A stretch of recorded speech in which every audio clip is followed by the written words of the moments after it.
এবার কিন্তু তোমরা যে ভিডিও এডিটিং অ্যাপসটা ইউজ করো সেখান থেকেও কিন্তু রিউজ কন্টেন্ট আসতে পারে। আমরা রিউজ কন্টেন্ট মানে জানি যে পুনরায় সেই ভিডিওকে তোমরা ব্যবহার যদি করো তাকে রিউজ কন্টেন্ট বলে। অর্থাৎ ইউটিউবে সেই ভিডিওটা অলরেডি আগে থেকে রয়েছে, সেটা হতে পারে তোমার ডবল ভাবে আপলোড করা বা অন্য কারো কন্টেন্ট তুমি যদি হুবাহু ডাউনলোড করে আবার নিজের চ্যানেলে আপলোড করে দাও, তখন তোমার চ্যানেলে কিন্তু রিউজ কন্টেন্ট আসবে।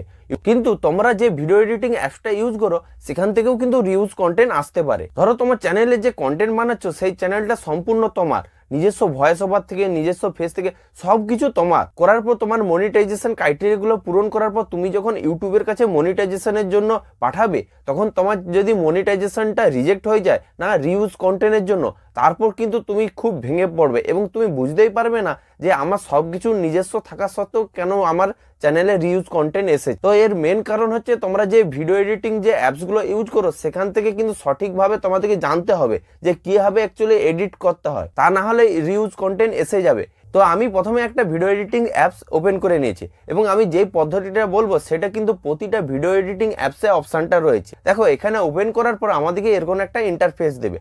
তো এখানে তোমরা আগে যতগুলো কন্টেন্ট অর্থাৎ যে প্রজেক্টগুলো ক্রিয়েট করবে, তোমরা দেখতে পাচ্ছ আমার অনেকগুলো প্রজেক্ট অটোমেটিক সেভ রয়েছে। এটা কিন্তু প্রতিটা ভিডিও এডিটিং যে অ্যাপস রয়েছে সেখানে তুমি যতগুলো কন্টেন্ট ক্রিয়েট করবে সেখানে কিন্তু তোমার প্রজেক্ট হিসাবে এখানে সেভ রয়ে যাবে। অনেকেই মিস্টেক কি করে যে এই যে নিউ প্রজেক্ট রয়েছে বারবার নিউ প্রজেক্টে না গিয়ে তোমাদের যে পুরাতন যে প্রজেক্টগুলো রয়েছে সেখানে কিন্তু ক্লিক করে দেয়। ক্লিক করে দেওয়ার পর এখানে কিন্তু তোমাদের কন্টেন্টটাকে রিপ্লেস করে এডিটিং করে আবার আপলোড করে দেয়। এর ফলে কি হয়ে যায় যে তোমাদের যে কন্টেন্ট আইডিটা এক হয়ে যায় এবং তুমি যদি প্রতিবারে নিউ প্রজেক্টে গিয়ে তোমার কন্টেন্টকে এডিটিং করো তাহলে কিন্তু নতুন একটা কন্টেন্ট আইডি পাবে এবং পুরাতন যেগুলো সেভ রয়েছে সেইগুলো থেকে কিন্তু তোমরা এডিটিং করতে যাবে না। ইউটিউব যে রয়েছে সেটা কিন্তু সম্পূর্ণ এআই বেস, এখানে কিন্তু কোনো মানুষ নাই।